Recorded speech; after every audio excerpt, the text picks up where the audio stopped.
Hello दोस्तों, आज जानेंगे टाइम ट्रैवल क्या पॉसिबल है। हमारे ब्रह्मांड के बाहर क्या है।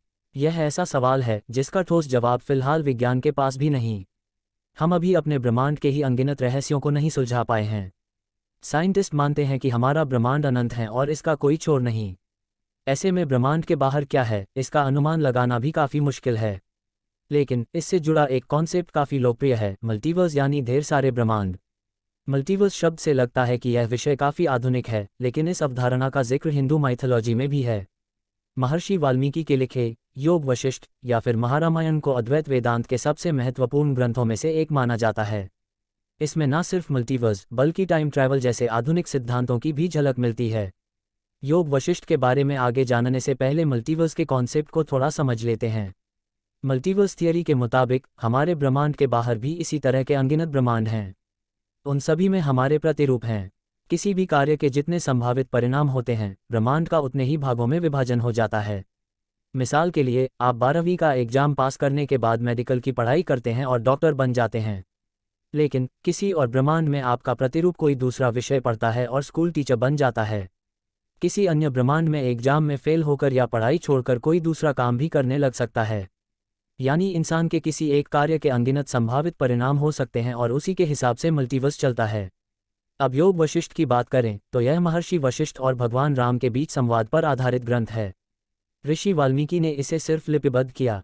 योग वशिष्ठ के अनुसार गुरुकुल में शिक्षा प्राप्त करने के बाद भगवान राम देशाटन पर निकले और उन्होंने कई ऋषियों मुनियों से संवाद किया।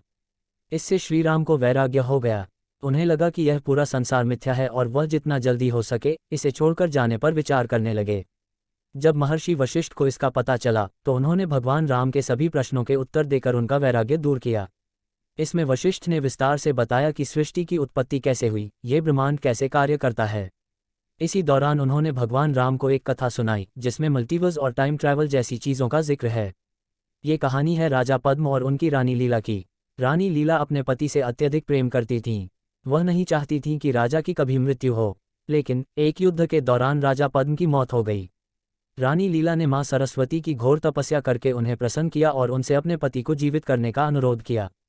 इस पर मां सरस्वती ने रानी को बताया कि उनके पति पहले से ही अलग अलग ब्रह्मांडों में जीवित हैं। माता सरस्वती ने लीला को यह भी समझाया कि जिस जीवन के लिए वह इतनी लालायित है वह भी असल में मिथ्या ही है, क्योंकि यह आत्मा का स्वप्न है। फिर वह लीला को उनके पति की आत्मा के बारे में बताती हैं।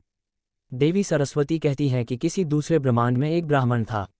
उसकी बहुत इच्छा थी राजा बनने की, लेकिन वह राजा नहीं बन पाया और उसकी मृत्यु हो गई। जब उसकी जीवात्मा बाहर आई तो चूंकि उसके मन में राजा बनने की इच्छा थी, तो उसने इस बार जो स्वप्न देखा उसमें खुद को राजा के रूप में देखा। वही राजा लीला के पति थे, राजा पद्म। माता सरस्वती यह भी बताती हैं कि इस बार मृत्यु के बाद राजा पद्म की जीवात्मा नया स्वप्न देख रही है जिसमें वह किसी और ब्रह्मांड में राजा विदुरन है।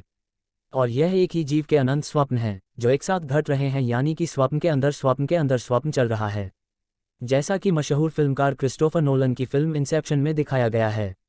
आखिर में लीला को माता सरस्वती अलग अलग ब्रह्मांडों में लेकर जाती हैं, जहां वह अपने पति और अपने आप को अलग अलग रूपों में जीवन व्यतीत करते हुए देखती है। उन ब्रह्मांडों को भी अलग अलग ब्रह्माजी चला रहे थे। माता सरस्वती और लीला के प्रसंग से ये भी पता चलता है कि समय असीमित नहीं है, क्योंकि ये दोनों भविष्य वाले सपनों में भी जा पा रही थीं और भूतकाल वाले सपनों में भी।